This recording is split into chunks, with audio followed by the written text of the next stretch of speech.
So I got Lily and Diane. Just before we were about to shoot, the crew was in Fiji on Monday, and it was a Friday. They got a call from their agent saying that they didn't want to do nudity, and so they dropped out, both of them. And so I had a cast over the weekend to get new cast. And so I flew to New York because Brooke was there, and I made a deal with her. I really always wanted her. And then I had to find a tall boy to play opposite her. So we looked through all our old tapes that we had of people who came in and auditioned, and we couldn't find anybody. So I got my brother and all his friends. I said, let's go to Central Park and find all the tall blonde guys and bring them to Columbus. But it was Puerto Rican Day. So there were no tall blonde boys. So this is true. And we didn't know what to do. And then we looked at the tapes again and we saw Chris Atkins, and his hair was kind of like a pompadour. And we thought, well, if we frizzed his hair and made it like, so it was timeless, that maybe he'd be the right guy. And so we did, and we cast him, and we flew him down to Fiji, and Brooke was going to come a few days later, so I put a picture of Brooke on the ceiling of his tent, because we all lived in tents on this movie, and then she arrived, and the chemistry worked. And this was his first movie, so what kind of experience did he have before this? He had only done modeling, he hadn't done anything else, but his videotape was quite good. I mean, you could see that he was a very sensitive guy and could deal with emotions. Who were some of the other people during the casting process who you considered or screen tested? Because I've heard a lot of rumors about like Matt Dillon and Helen Hunt and people like that. Matt Dillon we did test. He had a New York accent. That didn't work. I actually went to Boston to try to find kids with Boston accents because they were supposed to be from Boston, and we auditioned hundreds and hundreds of kids, and found one kid that would have worked, but he got cold feet and decided not to do it. He was too scared. So Chris got the part, and he was a sailing instructor, had never really done any acting. He lived in Rye, New York. He wanted to be a sports medicine doctor, and this changed his life. So what kinds of conversations did you have with him early on? I mean, Brooke she'd worked with like Louis Malle and things like that, so she was in some ways considerably more experienced on sets and things. So how did you kind of make him comfortable and secure? Well, he was pretty adventurous, but he didn't know anything about film technique. He didn't know about off-camera dialogue or screen directions or where to look or even action and cut. He didn't know about those things. So I had to give him a whole film school teach him about the basics of film acting, and but he was a fast learner, and of course Brooke had done it before. She knew about sets and knew about all the film jargon and how it worked. And her mother was there, and she was helping out.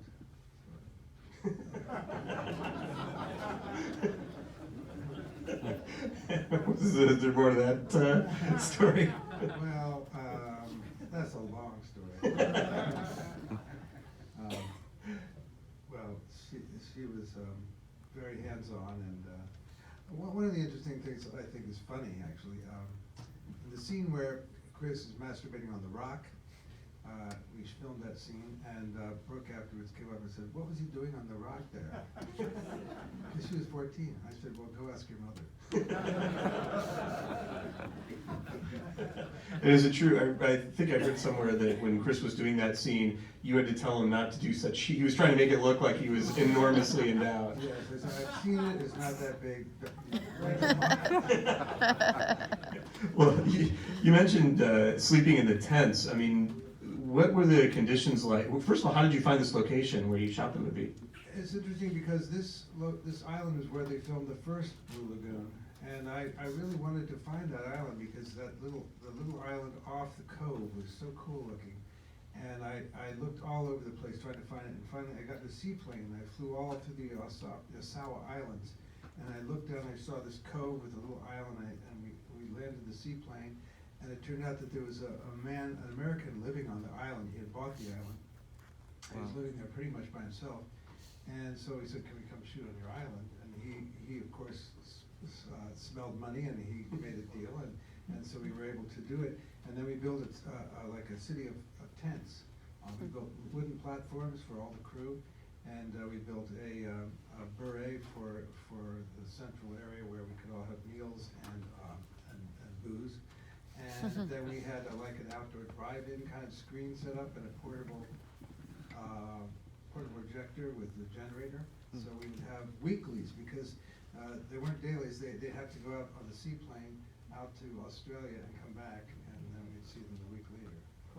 Well, and like, how did you do just pull off things like camera movement? I mean, I would assume that it was difficult to get things to the, equipment to this location. And Well, we hired an Australian crew, and when I interviewed each crew member, I asked if they had ever camped. And if they said yes, then they got the job. If they hadn't, then they couldn't come. But the Australian crews were so full of energy and excited, because they hadn't done any international films at that point. I mean, for Columbia Pictures, they hadn't. So, they were excited about being in an international production, and they just threw themselves into it, and it was an amazing crew, very, very tough, all campers and, tough guys, and they would just pick things up and move them, and they carry the dollars to the top of the hill. The great thing about this was I had Nestor Almendros as the cinematographer, and it took me a while to convince him, because he had just done Days of Heaven, and that was the movie that I saw, and I was about to give up on Blue Lagoon because nobody would finance it. And then when I saw Days of Heaven in 70 millimeter, I thought, oh my God, I have to get this guy, I've got to do the movie. And so I stopped abandoning it. I went back, and I went back to Frank Price at Columbia, who I had worked with at Universal in television, and he said yes to it. And then I went after Nestor.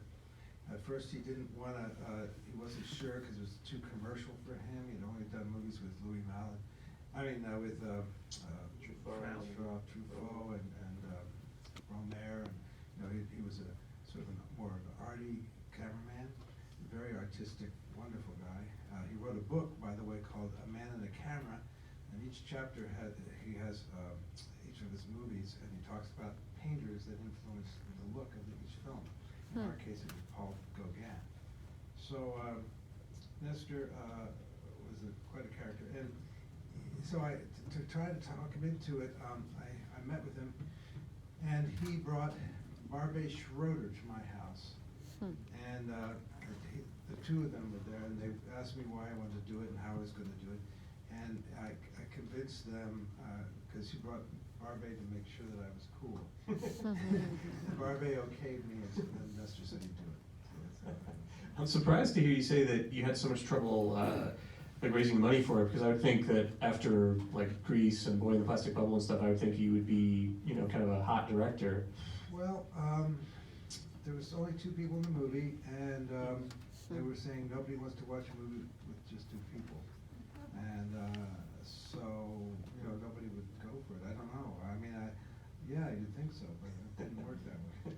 Well, how did this originate? I mean, were you a fan of the book or the original film? Yeah, I was in the library at Santa Monica Library, and I saw the title Blue Lagoon, and I just started flipping through it, and it seemed like like a Treasure Island kind of movie, a South Seas adventure, and I took it home and read it, and I thought, wow, this is really a great story, because the idea of children growing up without any influence from parents or society, trying to figure out everything, was interesting to me, and I've always loved the tropics, and so it seemed like a great picture to try to make.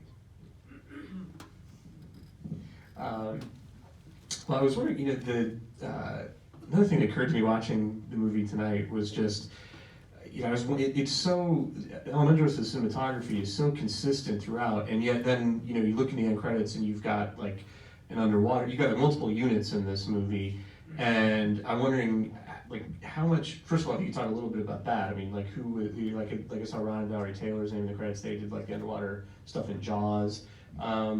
how many units do you have, and how are you kind of coordinating all of that stuff? Well, What was everybody we had doing? the first unit with Nestor, then we had the ship unit with a cameraman from Australia, because Nestor was seasick, he couldn't go on a ship. And then we had the underwater unit, and then we had the second unit for all the stuff with the animals, because we want to have this feeling of nature all through it. And I must say, watching it tonight, I felt that you couldn't make this movie today because of the pace. It's so languid, and it feels like today people would, this is not a type of a pace that people could put up with. Do you think that? I don't know. I mean, to me, it's very hypnotic. Like it doesn't. I don't feel like it's slow. Did you guys think it was slow a little bit? Not really. Oh, well, thank you. I thought you would all fall asleep the way it was playing for me. Well, I think one of the things that helps it is you got this great score by Basil Polidori. That score is really, really good. Basil was a classmate of mine at USC who wanted to be a director, and then he switched over to composing. And when he did Big Wednesday, the score for Big Wednesday for John Milius, another of our classmates, and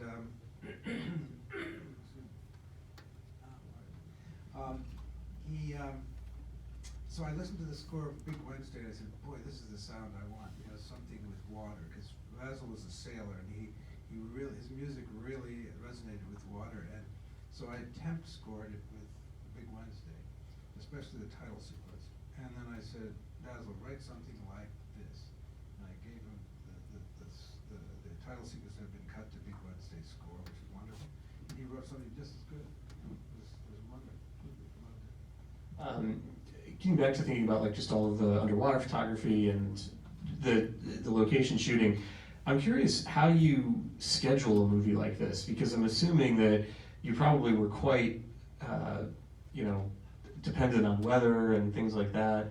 It was fantastic because we were on this living in tents with just two actors, and Nestor, we wake up in the morning and we look at the weather, look at the sky, and then we'd figure out what to shoot that day. We didn't have to worry about any schedule. We could just say, well, how about this page today? Because look, the sun's over here. And so, and the crew was great. They would just run up and do whatever we wanted. So it was the only time I've ever worked where we didn't have a schedule. We just would wake up in the morning and decide what to shoot. Cool. And did that make the studio nervous at all? Or anything? The studio left us completely alone. They were fantastic because we were so far away and living in tents, and there was really no way to reach us. Well, and this movie was very, very successful for Columbia that year. It was a big, big hit. How early did you get a sense that you had something? I mean, did you? Well, we had a preview in Denver, and it went really, really well. And then when it came out, there was all this controversy over it. People were calling it kiddie porn, and I was kind of shocked because I thought it was so innocent.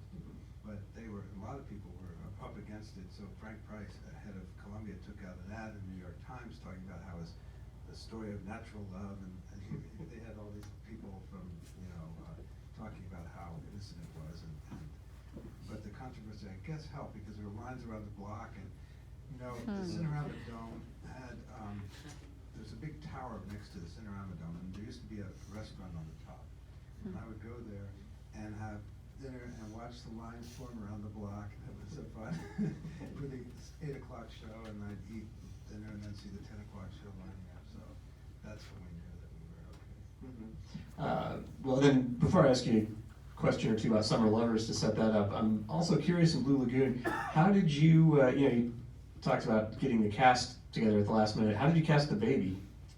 Oh, well, we hired a woman who had a school for swimming babies who was pregnant. She was going to have a baby around the time we were shooting, so we hired her to bring her newborn and let us film it. And I was terrified that Brooke would drown the baby. I was really scared because that would not go over well. But it's amazing, these babies that can swim. It's incredible. Yeah, well, you do some amazing things in this movie with the doubling, like that shot where you start the baby actually sucking on the breast, and then pan away to Chris Brackens, and then come back and it's on Brooke, and it's. Well, that was our caterer. Brooke had a stunt double that was going to be coming down to double her nudity, who broke her leg just before we started shooting. So we had nobody, and we had a girl who was there supposedly training dolphins, and she was supposed to go out on a ship and capture dolphins and put them in a little dolphin pen so we could shoot them. And every time the ship would get near the dolphins, they'd swim away. So she was there for weeks before we started shooting and never found a dolphin. So we said, well, how would you like to be Brooke's new double, because the girl broke her leg? She said, okay. The Australian, they have this great attitude. And so she became our new double. And then our caterer had a real problem. We had to fire him. So she said, well, I can do that. So she became our caterer and nude double. So she would make lunch and then run across the island and swim naked and come back and make dinner. And wasn't Christopher Atkins' double also like doing something else in the movie? Yeah, he was a seaplane pilot that would send the weeklies, and he would do some of the wide shots when they were swimming from above the helicopter. That was the sea pilot and the caterer swimming. So next we're going to watch Summer Lovers, which is another gorgeous movie in a gorgeous exotic location. So I guess before we watch that, maybe just, do you want to set that up a little bit and talk about Well, when I was doing publicity for the Blue Lagoon, one of the journalists, I was just chit-chatting with him, and I said, what's up? And he said, I just got back from Santorini, and there's all these kids running around from all over the world, and they're swimming naked on the beach. I said, that sounds fun. So I decided to go and right after the publicity tour, go there and see what it was like. And I went and I saw it seemed like a great place to set a movie. And I've always loved the French films, the menage a trois French films. And I just felt that America wasn't at that time quite ready for a complete menage a trois. But you'll see that it's two girls and a boy, but the girls don't really interact too much. They're just focused on the guy, and this seems to be an ultimate male fantasy for most straight men. I love the idea of having two women. So I think that's where it all came about. I really love the French films, and this was sort of an American version of it. And this is another movie where you've got a great cast, Peter Gallagher, Daryl Hannah. I can't remember the name of the actress who's the third. Valerie Kines. Mm-hmm. And so how did you come to cast the three of them? Well, Valerie was in Conan, and John Milius turned me on to her. But the other two, I had a similar experience as the Lagoon. I had let's see, Dennis Quaid and who was the girl? I can't remember. But maybe it was Diane Lane again. No, no, it was Dennis Quaid and somebody, and they both called, said they didn't want to do it again. So I had to recast over the weekend, as I recall. Actually, the guy dropped out. That was it. No, I had Daryl Hannah because I saw her in the commissary when she was doing at Warner Brothers when she was doing Blade Runner. And I saw her across the room, and I wrote a note. I said to the girl in the pink dress, "If you are an actress, call this number for a screen test. This is not a joke." And I gave it to the waitress, and I left. And then she called and got the part. So she did a lot of testing, but she got it. Wow. Dennis Quaid was supposed to do it, and he called me and said his wife would not let him go to the Greek Islands for this movie. So he had to drop out because she read the script. So that night, it was a Friday, again, a Friday and a Monday thing. That night, Saturday, I watched The Idolmaker with Peter Gallagher, and I thought, that's the guy. And so I called our casting lady, and she set it up for Sunday. And I set him on Sunday, and then we were off to the Greek Islands. Same kind of thing. Wow. Crazy casting, crazy. Well, I really appreciate you coming out and talking with us about these movies. It was great to see Blue Lagoon and gorgeous print on the big screen. So let's watch Summer Lovers. All right. All right. Thanks. Randall Elijah, everybody.